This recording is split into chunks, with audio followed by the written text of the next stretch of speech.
என்னன்னு கேட்டா 35 லட்சத்தை யாரோ ஆட்டையை போட்டு போயிட்டாங்களாம். யாருக்கிட்ட இருந்து ஆட்டையை போட முடியும்? எனக்கு ஒண்ணுமே புரியலைங்க. நீங்க கட்சிக்கு நிதி கொடுத்திருக்கீங்க, அது கட்சியோட நிதி. அது எப்படி ஒரு பொருளாதார சைன் பண்ணாம அந்த நிதி எடுத்துட்டு போக முடியும்? எப்பா தெரியாம தான் கேட்குறேன், நீங்க புரிஞ்சுக்கிறதுக்காகவும் தான் கேட்குறேன். இந்த நாம் தமிழர் கட்சின்னு ஒரு கட்சி வச்சிருக்கீங்கல்ல, அந்த கட்சிக்கு அக்கவுண்ட் ஏதாவது இருக்கா இல்லையா? அப்புறம் இந்த நாம் தமிழர்ங்கிற பேர்ல டாக்குமெண்ட் கூட ஒன்றும் கிடையாதா?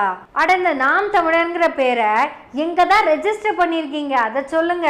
தேர்தல் ஆணையத்திலயும் பிளெக்ஸ் போர்ட்லயும் நோட்டீஸ்லயும் மட்டும்தான் நாம் தமிழர் கட்சிங்கிறது ரெஜிஸ்டர் ஆகுதா? அப்ப நாம் தமிழர் கட்சி பேர்ல பேங்க் அக்கவுண்ட் கிடையாது. அது சரி, எல்லாரும் ஜிபே நம்பர் தானே யூஸ் பண்றீங்க. ஓ, அப்ப நாம் தமிழர் கட்சிக்கு கரண்ட் அக்கவுண்டே கிடையாது, வெறும் எஸ்பி அக்கவுண்ட்ஸ் மட்டும்தான். அப்புறம் கட்சியோட சொத்து கூட பாக்கியராஜ்னு யாரோ இருக்காரமே, அவரு பேர்ல தான் இருக்காமே. என்னடா பண்ணி வச்சிருக்கீங்க கட்சிய?